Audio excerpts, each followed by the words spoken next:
I'm Steve Wood, recovered alcoholic. And my name is Howard Eber, and I am a recovered addict and alcoholic. All right, well, welcome to a Way Out Big Book Study. Um, we're on page 13 with our 50th week on Bill's story. No, I'm kidding. Um, but yeah, page 13. And, just to bring out the past, it's December 11th, 1934. Um, Bill Wilson's, 39 years old, and, he had a deep desire to return to towns. And, he left a note on a table to Lois that he was going back into towns.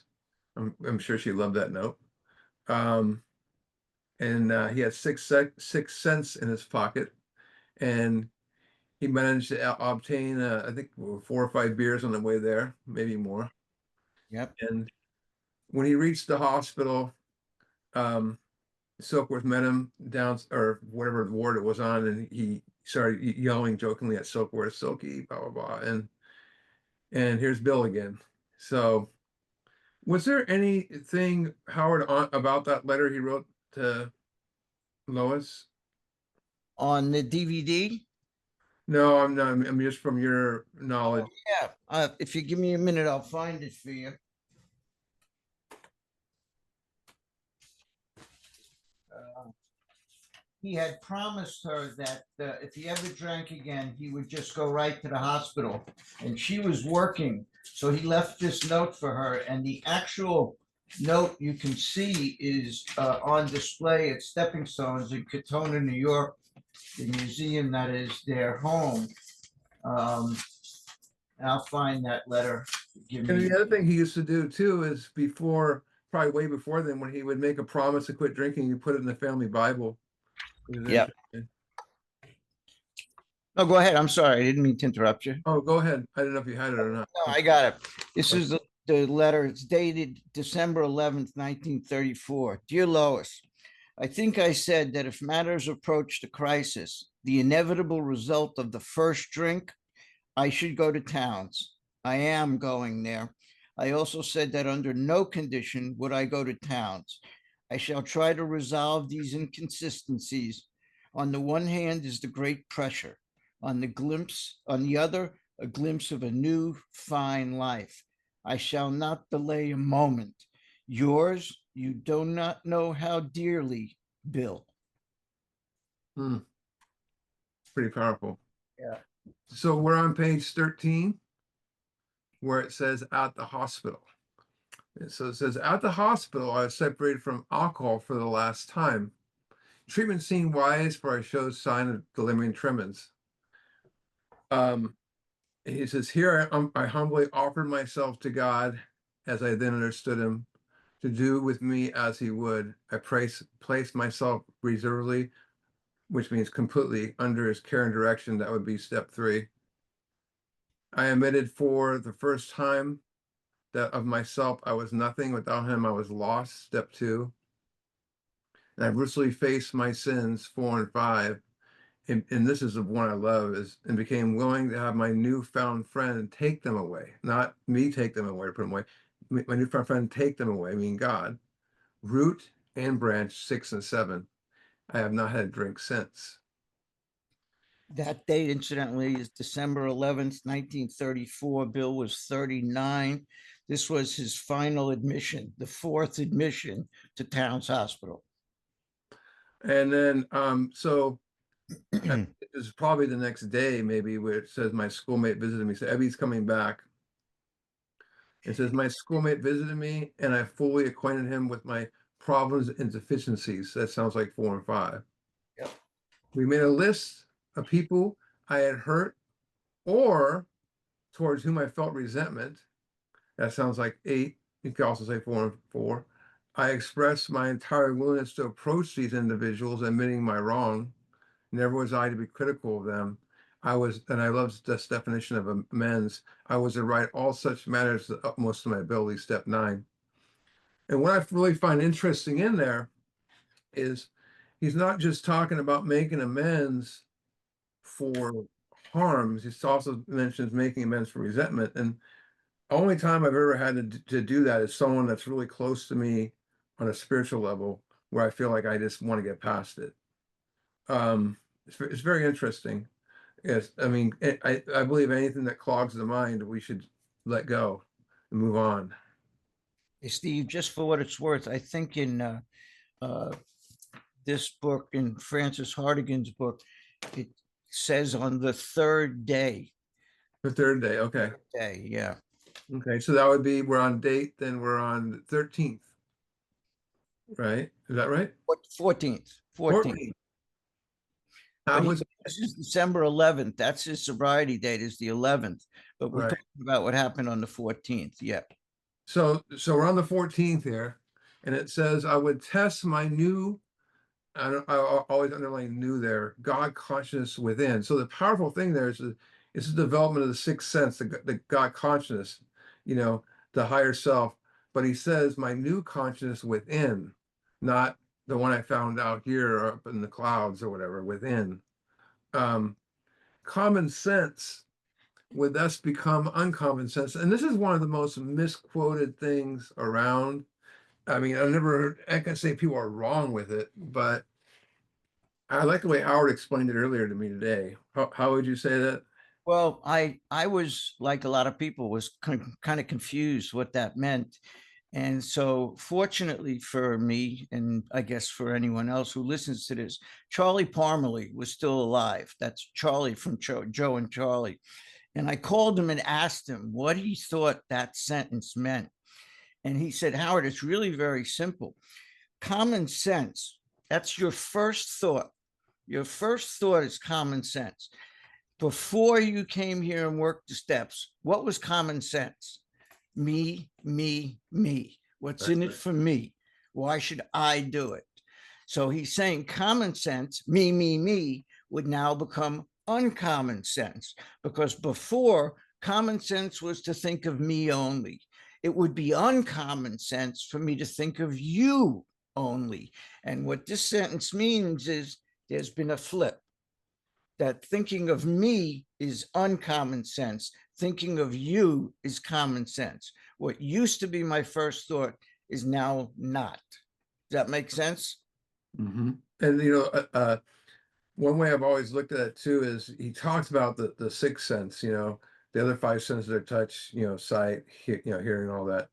And all of a sudden, so average person, we have a room full of, you could go to Costco on the most crowded day possible.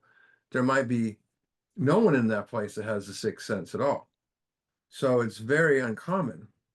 So our common sense now starts turning into of the sixth sense variety, meaning I look at things deeply, I pause and agitated and doubtful, I look at stuff.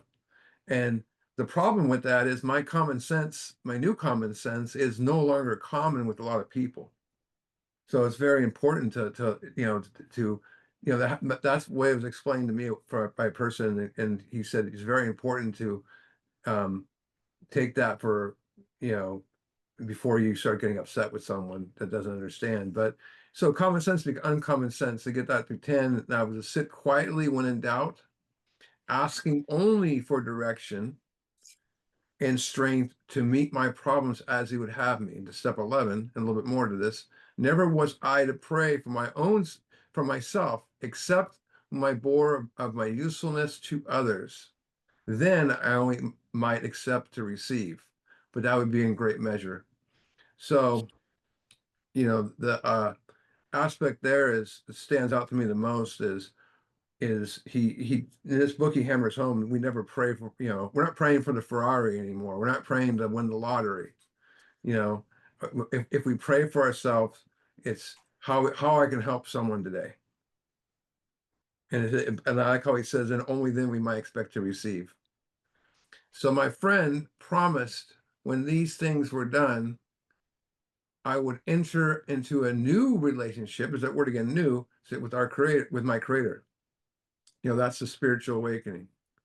That I would have the elements of a way of living which answered, and I don't underline this, all my problems, not some of my problems, not the problem, all my problems.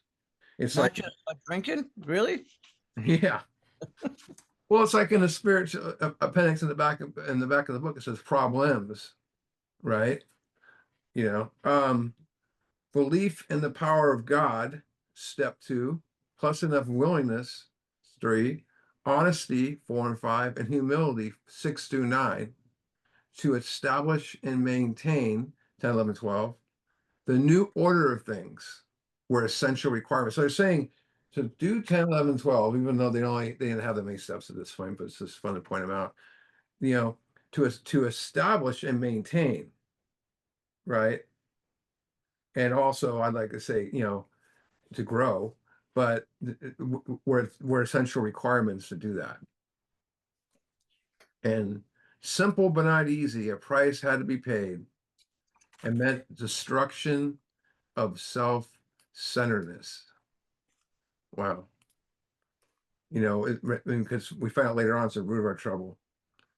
And it doesn't, it's not going to tell us here, oh, so we, you know, pray on it or act nice or fake it till we make it. No, it says, I must turn in all things to the fire of life, preside over us all. All things. Let's go on any lengths right there. And now here's where we get to the deep stuff. These were revolutionary. Now think of a revolution. When a revolution happens, you know, in any country in the world where there's been a revolution, it's the country's no longer recognized. If the government gets overthrown through a revolution, it's no longer recognizable. So revolutionary means something that's no longer be recognizable.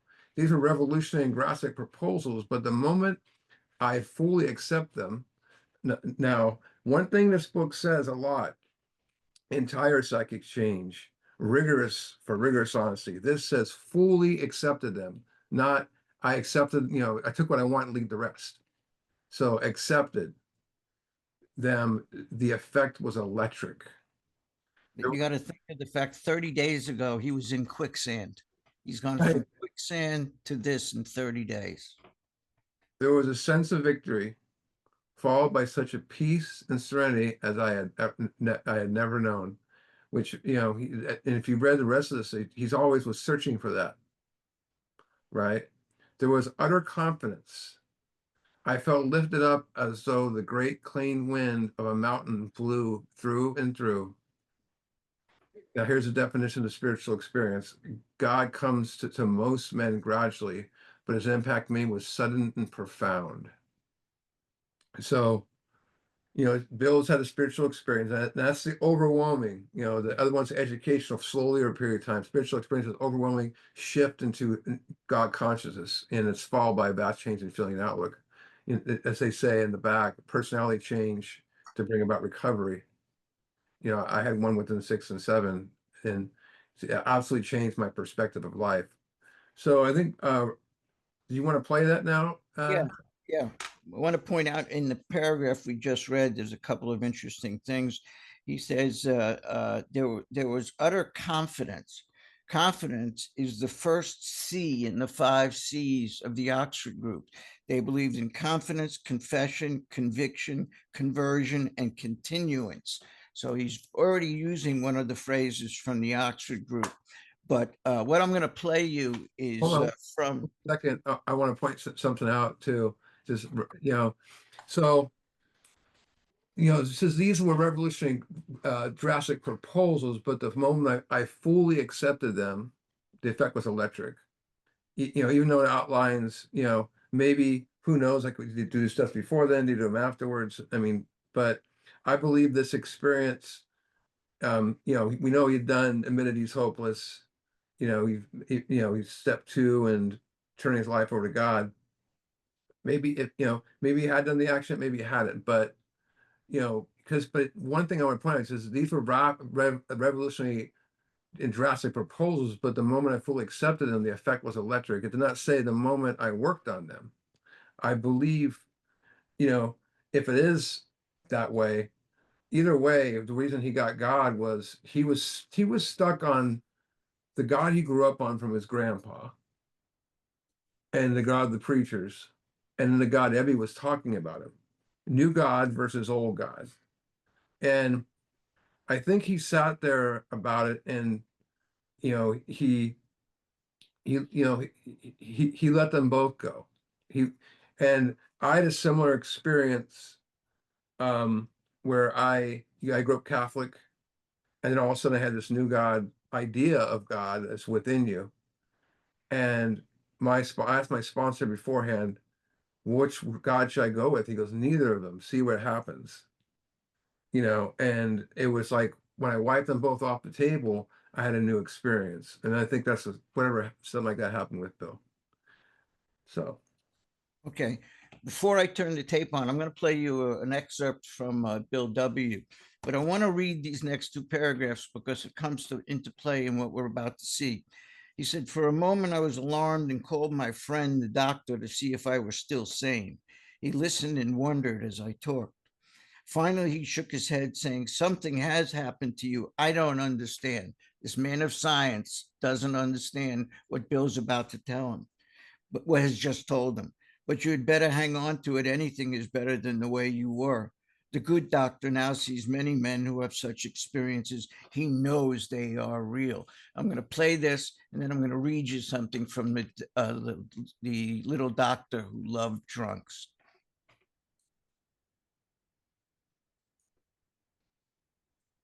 Incidentally, as I play this, you're going to see somebody identified as Shep S in the shadows. You remember I said last week that when Bill died, the people in the room with him were Lois, Helen Wynn, who is his mistress, and Helen Wynn's son. And I maintain that Helen Wynn's son looks and sounds like Bill Wilson. And that's who Shep S is in this. So see what you think when Shep S speaks. All right, let me put it on for you.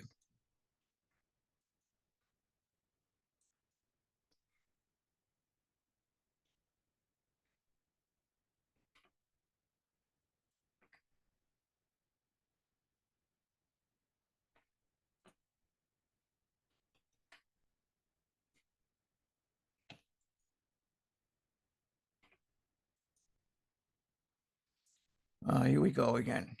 I'm sorry, I had it keyed up.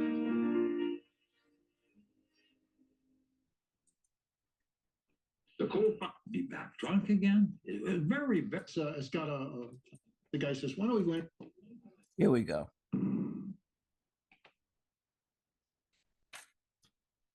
My new friend looked at me in astonishment.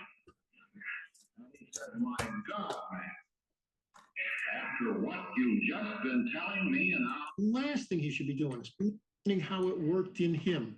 Here was we gonna go. Keep him sober. I mean, it wasn't even that his nose was rubbed in it. It was like he was smacked up the side of the head with a bat. It was so clear that he believed in the depths of his soul. The last thing he should be doing is picking up a drink. Picks up a drink. My name is Phil, and I'm an alcoholic. I had a brief period in New York City where I got good jobs and lost them, which is sort of the story of my life. I would get very good jobs. People would have a lot of confidence in me. I was able to not drink. I knew that I had to watch my drinking and not really stop, but watch my drinking. But I would always pick up the drink and destroy everything. And I would always say, never, never, never again. Somewhere along the way, I picked up the drink and the whole thing happened all over again, except worse. I hustled 42nd Street. I did just about anything with anybody, as long as a drink was involved. And finally wound up at the Bowery at the men's shelter at 3rd Street. And by the time I got there, I had pretty much determined that I couldn't function, that this world was not a place for me.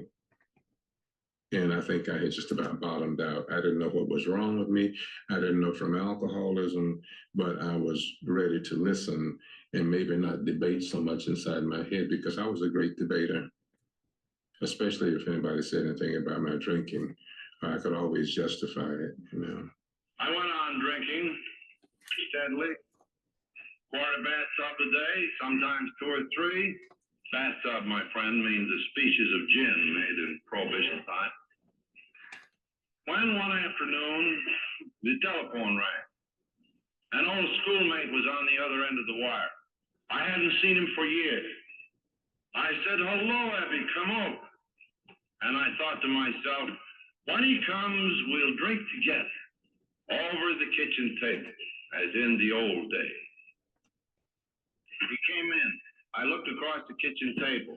I pushed him a tumbler of gin, and he said, "No, thanks." I said, "What?" "No, thanks." He said, "I'm not drinking." And he looked across the table at me, and with a half smile, he said, "Well, I've got religion." Gee, he might as well hit me in the face with a wet mop. Oh, boy. What a disappointment. "Well," I said at last rather weakly, "what brand is it?" "Well," he said, "I wouldn't call it brand. It's just common sense ideas that I picked up from a group over here. They call them the Oxford groups. 6 months ago, I got released from my desire to drink by practicing very simple principles." Now we see nations free on the march for God. What Abby brought to Bill was the whole Oxford Group message, which was you become part of our group and you acknowledge the existence of higher power and clean house, meaning clean up your life and so on. Something like that, which ultimately, of course, is expressed exquisitely in the AA program in the 12 steps.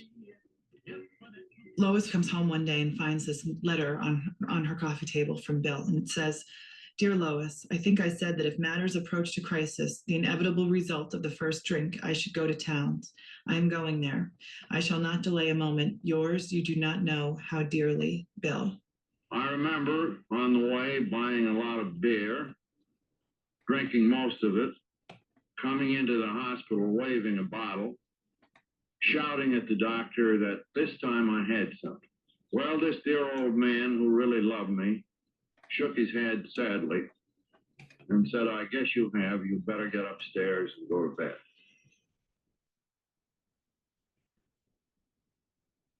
Three days later, my friend shows up in the door. I said, "Uh-oh, maybe he's going to evangelize. Maybe he's going to put heat on. Maybe he's going to try to save my soul." Didn't do any such thing.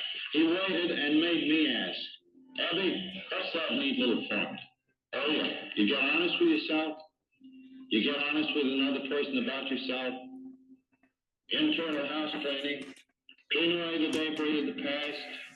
Help others with no demand for reward and prestige or money. Pray to God as your understanding for guidance to direct your life and expel his obsession." As simple as that. Nothing more, nothing less. And then he went away. And when he was gone, I fell into a depression such as I had never had.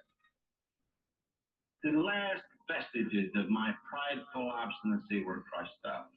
And then, with no particular hope or faith, I cried out, as a child in the dark, "If there is a God, will he show himself?"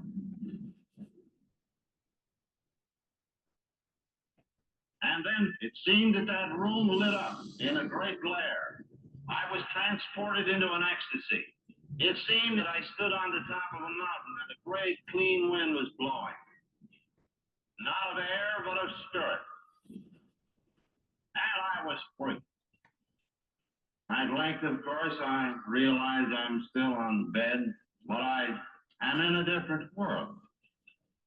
A great peace has settled down. Well, for me, that was the beginning. A feeling that everything was completely all right. That indeed now I was a part of life at last.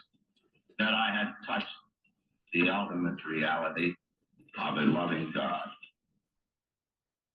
The kind of thing that Bill had is a thing that absolutely takes the entire human persona, or the complex of mind, body, soul, psychology, the whole thing, and shakes it up and sets it down again, and it's all new.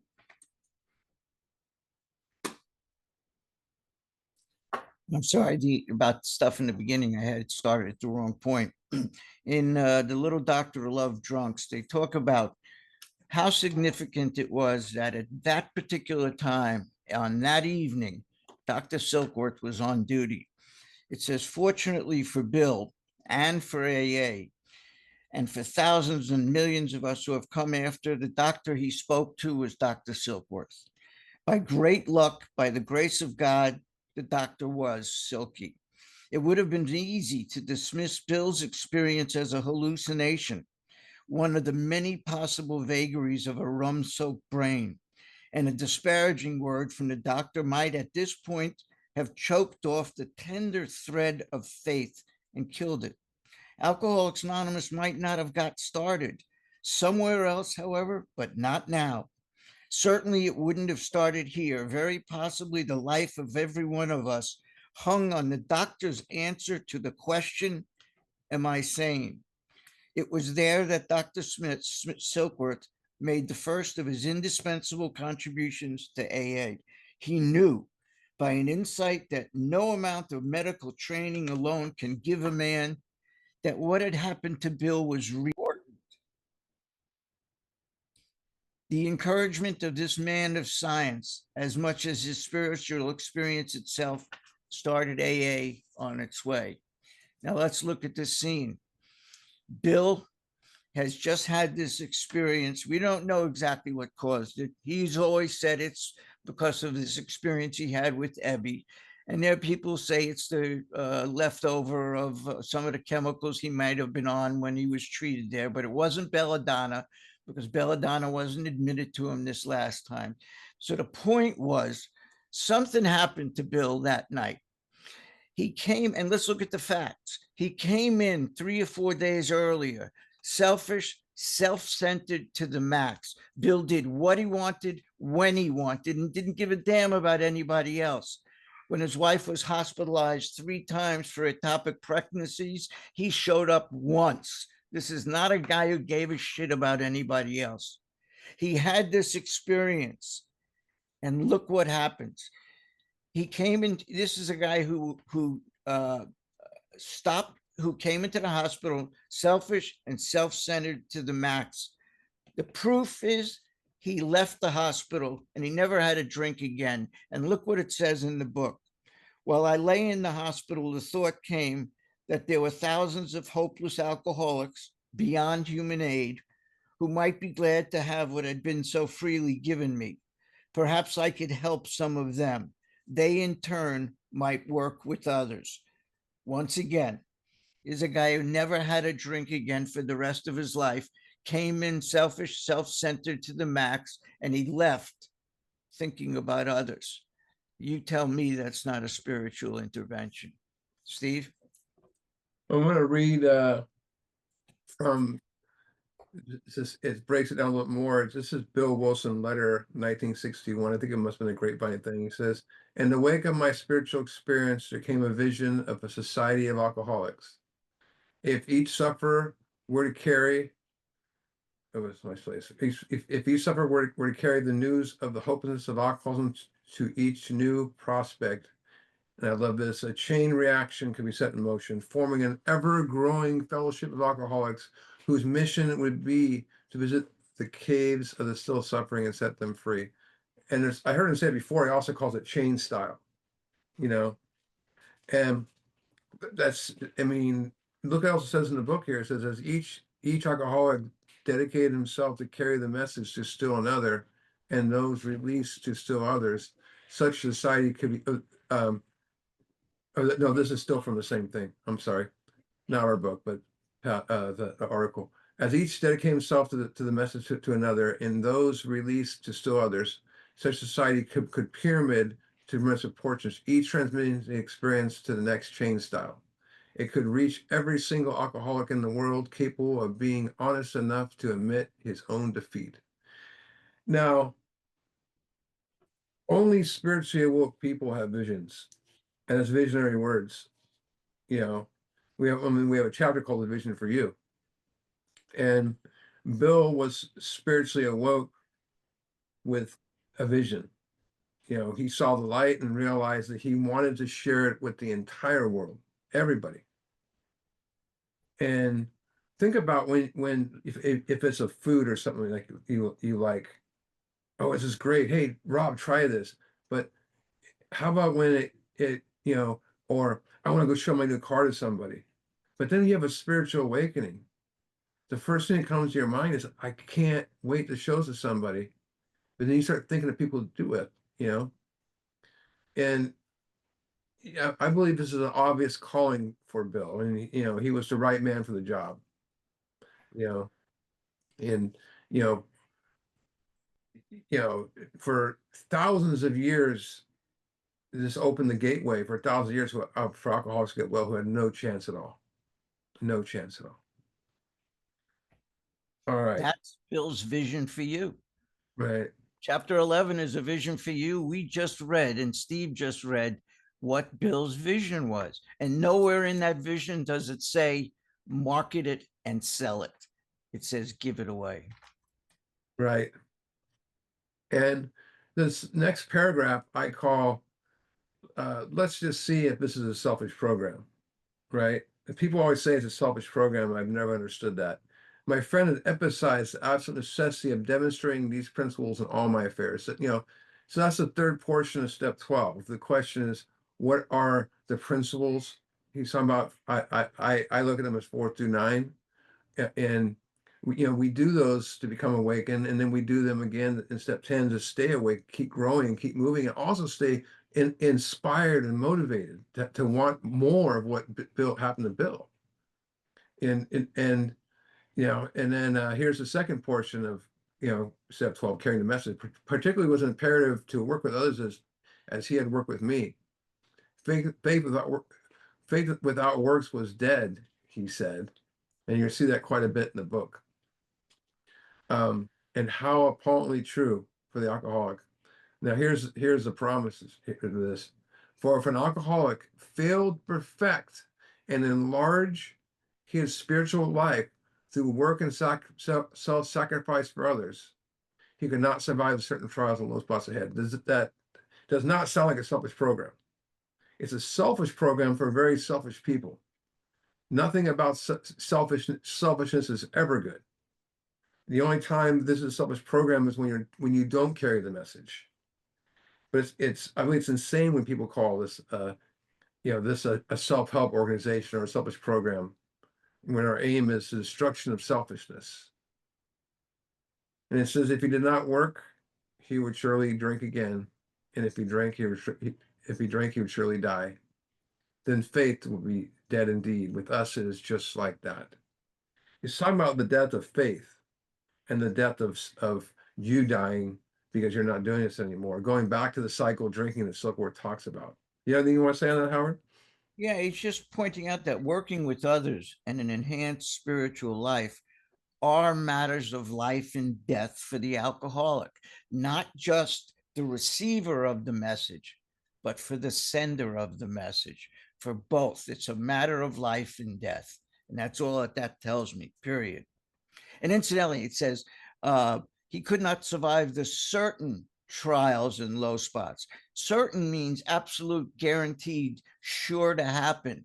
Right. That there's going to be these shitstorms in your life. The safe is going to drop on you at some point. It's going to happen. And you cannot survive it without a solid base in spirituality and working with others. You know, I don't know how many times where I've been hit with those shitstorms, and you think and then you go and talk to your sponsor, go to some inventory, whatever you have to do, and you end up by saying, man, these steps are awesome. You just know it brings you back and you're motivated again. You know, one thing I want to say about this, I mean, how often do we hear someone say that the reason they drank again was because I failed to perfect and enlarge my spiritual life, or the reason I drank again was my sexual behavior continued to hurt others, or the reason I drank again was because I failed to keep in a fit spiritual condition. You don't. People say I drank again because I didn't go to enough meetings, so I'm going to go to more meetings. That's what you hear. People are so blind. Whenever a person relapses, it's not about what they, they did. It's about what they didn't do, and that's the steps. It's scary. Yeah, we ask the wrong questions. When people come back, we ask them to stop going to meetings, just stop talking to your sponsor. I don't think it has any of those things. The questions that we need to ask is, did you pray and meditate on a regular basis? Did you work with others intensively every day? Did you inventory every day? Like Steve said, it's not what you did, it's what you didn't do. Either you never did it or you stopped doing it. But either way, it's the things that you should be doing and weren't doing. I'm going to read out a pass it on. It's from 125. It says, how did Lois respond to Bill's new condition? When she came home and found his note saying that he had gone to Towns again, she was angry. Who is going to pay the bill? What good would it do anyhow? That's a broken woman right there. He will get drunk again the minute he leaves. That's it's the thoughts of any wife's going to say that. Her questions were answered, she said, the minute she saw him. I knew something overwhelming had happened. His eyes were filled with light. His whole being expressed a hope and joy. From that moment on, I shared his confidence in the future. And at last, we did have a future. It was a miraculous ending to a bleak year, a year that had seen Bill hospitalized 4 times. There it is. The depression had loosened its iron grip. Bill's career was in ruins. They were not even certain how they could continue to live at the house on Clinton Street. But Bill and Lois were deeply awed by the powerful idea that had changed their lives in a split second. Wow. Steve, where did it come from? Comes of Age? That's Pass It On. Pass it on. And what page? 123. Thank you. 125, I'm sorry. I mean, the thing about it is any wife or husband who's been through the pain of a real alcoholic, not just a weekend warrior person, I'm talking a real alcoholic who this book is written for. When they see the light in that person's eyes, they know they mean business because they've never seen that light maybe years ago. I had a really good friend of mine, and him and his wife she went against her better, she followed her way to recovery. He was in recovery and then relapsed, and she was forced to leave him after a couple years. And it went like 12 years before he came back. And the second she saw him, she saw a light in his eyes because he, had an awakening. And then they wound up getting remarried. It's crazy. So we're on page 15. For what it's worth, Steve, let me just add, we're talking about the eyes. When Bill Dotson's wife saw him after he had his spiritual awakening, the first thing she saw was something different in his eyes. When Ebby showed up at the door that day and Bill looked at him, he said, there's something about his eyes. The eyes are the window of the soul. It's repeated over and over again in this book. Page 15. My wife and I abandoned ourselves with enthusiasm to the idea of helping other alcoholics to a solution of their problems. I mean, for myself, 25 years ago, I abandoned myself to helping others, and my life is completely centered today on, the opposite of where I used to be, centered on me. It's people call other-centered or altruism, which is, it's a wonderful way of life. I mean, it's just, I couldn't go, I just realized the other day when I was struggling with some things, and not struggling, but just a little bit in my own head. And I did some meditation. The thought came to myself, hey, when's the last time you heard a fifth step? And I really, oh my God, it's been a while. And I prayed on it. And then 15 minutes later, a guy called me up and he goes, my sponsor moved away and I got a fifth step. And he's recommended you to hear it. And I was like, okay, this is the way it works. Yeah. Is it odd or is it God? Right. It was fortunate for my old business associates remained skeptical for a year and a half, during which time I found a little work. You see, the shift, right, in him right there from that one sentence. Earlier, he talked all about money, and he would say, was fortunate, He found, now he's saying it's fortunate because he found a little work, because he can spend his time in helping others. You know, something new was driving him. I was not too well at the time and was plagued by waves of self-pity and resentment. And that, you know, that's what, you know, yeah. And it says, this was sometimes nearly drove me back to drink, but I soon found that when all those measures failed, I went to a meeting. No, it says when all other measures failed, I worked with another alcoholic. I worked with another alcoholic to save the day. He just tells us the remedy right there. He's When all at, measures failed, yeah. you know, I don't run out the door and, you know, I work with another alcoholic. Many Yeah. times I go to my own hospital in despair. On talking to a man there, I would be amazing, lifted up on and set on my feet. It's a design for living that works in rough going. I thank God every day for the work, to be able to work with someone. You know, anything you want to say about that? Yeah. Hal? Bill, when it says I was not too well, Bill was in one of his depressions. He was restless. He was irritable. He was discontented. And what did he do?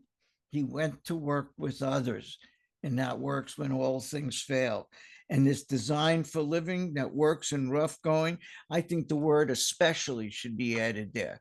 It's a design for living that works especially in rough going. You want me to take the next paragraph? Or you want to go? Go ahead. Go ahead. We commenced to make many fast friends, and a fellowship has grown up among us, of which it is a wonderful thing to feel a part. The joy of living, and I have that highlighted in pink because that's a promise. The joy of living is a promise. We really have, even under pressure and difficulty. So we have it under pressure and difficulty. We have it under life's trials and tribulations. We have it under low spots. We're going to run into it under life's vicissitudes. We just ran into it in terms of a depression. It works under all situations. I've seen hundreds of families set their feet in the path that really goes somewhere, have seen the most impossible situations righted, feuds and bitterness of all sorts wiped out. I've seen men come out of asylums, rehabs. When was the last time you said I came out of an asylum? Rehabs, and resume a vital place in the lives of their families and communities. Business and professional men have regained their standing. There is scarcely any form of trouble and misery which has not been overcome among us. Go ahead. A comment on that really quick. Please. You know, I've had some and been involved with some amazing moments in, you know, sober, you know, marriage, kids being born, just good stuff. But nothing compares when I help another to find that life within themselves. You know, it's the same light that's in you that has been within you. He goes, there's nothing like that. And they say, thank you. I always say, no, thank you. But there's nothing like that, you know, to see the lights turn back on and they look in the eyes and just say, you know, like, you saved my life. You know, when, you know, in truth, it's just, you know, it's all God, you know. And, you know, I've seen people who had nothing completely turn their lives around. And I mean, I knew one man who spent more time in prison, you know, than, you know, do the steps and turn his life completely around and never look back. And, you know, I've had sponsees I had one guy who was homeless tell me their dreams and fulfill them, you know. You know, one man said he would, I heard his fifth step and he pulled out this raggedy piece of paper and he was still shaking because he was still detoxing and during his fifth step. And I took a wrinkled piece of paper. I said, what's that? He goes, that's my menu for the restaurant I'm going to open. And he wound up having a spiritual awakening. And 8 years later, he opened up a restaurant. Now he's opening a second restaurant in San Francisco. And, you know, divorced people, you know, like I said, you know, marriage starts again. I know men and women have lost children because of their addictions and would have amazing relationship with their kids. You know, you can't write a script like we get to witness. I don't know how many times I told the guy, he just passed away of cancer, but every week he would say, my daughter turned me down and turned my meds down again. And I would say, just keep doing it, keep trying. Eventually she accepted it. And then he says, she still doesn't really talk to me the same. I said, let it happen. Just let it happen. Finally, when he let it go, he 2 years later, he's walking her down the aisle. You know, I said, you can't write those scripts. Go ahead, Howard. Oh, you talk about watching people grow. It's funny you mentioned that. I got a text today from a guy who I started sponsoring, I think 6 or 8 weeks ago. So he's got 6 or 8 weeks in. And his text today said he got his first sponsee today. Awesome. How did that make me feel? You know, that is just, it just made my heart soar. You can't compare that to anything else. 8 weeks going through the steps, and now he's doing it with somebody else. Beautiful, beautiful. In one Western city, that's Cleveland, Ohio, and its environs, that's areas, there are 1,000 of us on our families. That is where Clarence Snyder had started Alcoholics Anonymous. We meet frequently. Here's another explanation of why we go to meetings. We meet frequently so that newcomers may find the fellowship they seek. It doesn't say we go to meetings so we could dump our crap in the middle of the room. Right. Think up the whole place. That's not why we go to meetings. We go to meetings to provide an environment for newcomers to come, and we could teach them the purpose of coming to meetings. They come in and are attracted by the spirit of the fellowship that we create. They do the job that we teach them to do. They work the steps. They use the tools we laid at their feet. They join the spirit, the fellowship of the spirit, and now they produce the spirit of the fellowship that brings others in. That's why we go to meetings. Yeah, and sadly, you know, I see newcomers physically and mentally wandering around meetings, from meeting to meeting sometimes, and trying to find a way out, and many never find it. And it's up to us who have the compass to point the way. That's so important. That's why another reason we come to book studies. I remember when I first started doing book studies or attending book studies, I would raise my hand at a meeting and say, well, I discovered this in the book today. I would share with them, and always one guy or two guys would say how much they liked it. Everyone else looked bored. We're growing in numbers and power. An alcoholic in his cups is an unlovely creature. Our struggles with them are variously strenuous, comic, and tragic. One poor chap committed suicide in my home. He could not or would not see our way of life. That gentleman's name was Bill Cousins. He was an attorney who Bill and Lois gave a room in their house to, and he didn't see him very often because of his different work schedules with them. And they went on vacation for a weekend to Fitzmayo and his family. And when they came back, there was a terrible smell when they opened the front door. And what happened is this guy had run a line from the gas main in the kitchen up to his bedroom and killed himself out of guilt, because what he was doing when Lois and Bill were not at home was he was taking their possessions and selling them, because he was a compulsive, obsessive gambler as well as drinking. And so rather than face the music, work the steps, figure out a way to change the way he's living, he killed himself. He took the final solution rather than our solution. That's Bill Cousins. That's who we're talking about here. And people have said a long time ago to me that what saves alcoholics from death, two things: the steps or alcohol. And people, when they're dry and they're in that restless, irritable, and discontent, feeling like he's talking about that guy Cousins, is like exactly what happens. I mean, yeah, he wouldn't change his life, but he also wouldn't face. He probably thought, there's no way I can fix this stuff. I've hurt too many people, But it says, who could not see our way of life. Remember what it says in How It Works: those who do not recover are people who cannot really give themselves a simple program. But it says, but also it says, who cannot or will not. you know, and I always tell people, you know, are you a cannot or a will not? You know, and that's the thing. He could not or would not steer away alive. You know, I'm going to let you finish, Steve, but I just want to add to that. We've talked about this. The two people who don't recover, the cannots and the will nots. The cannots, obviously, because they're still active, they're drinking or they're drugging. The will nots, those are the don't drink and go to meetings people. And this guy could not or would not.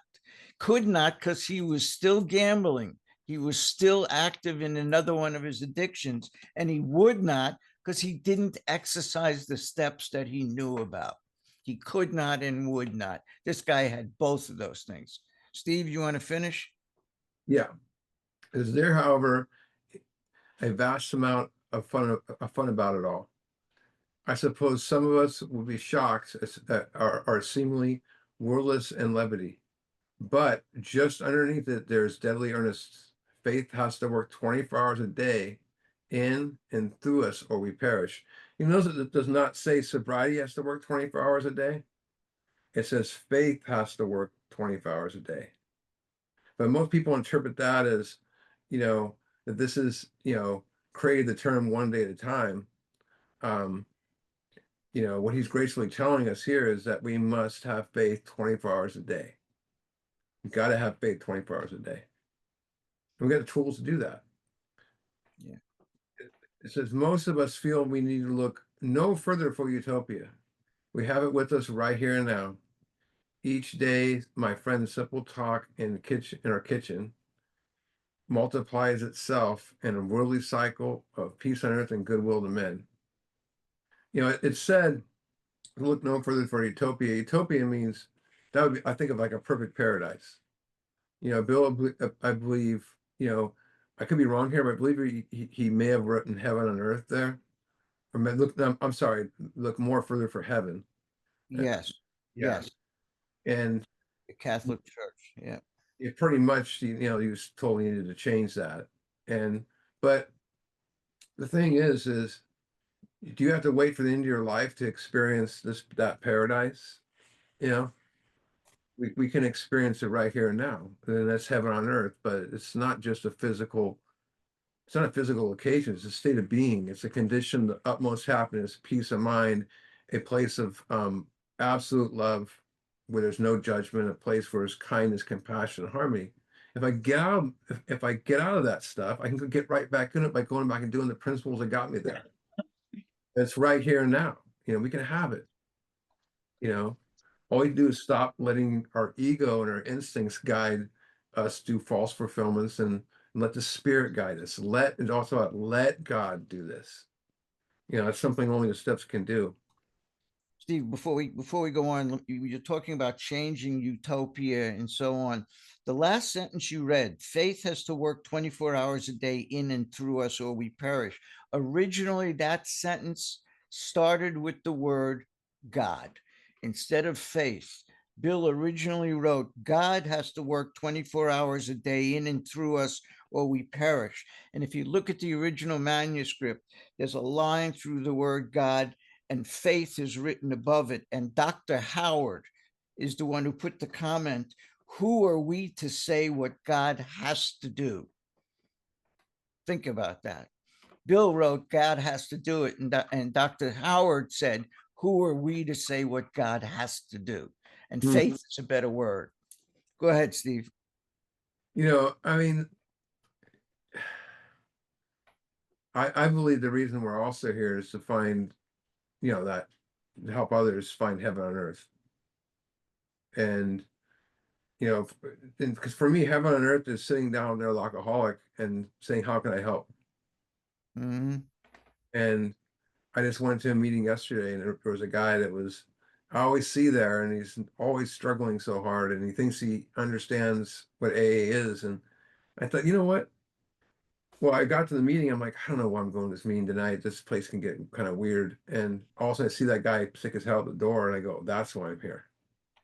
And I got to talk to that. I had the meeting after the meeting with that guy, 45 minutes in the parking lot.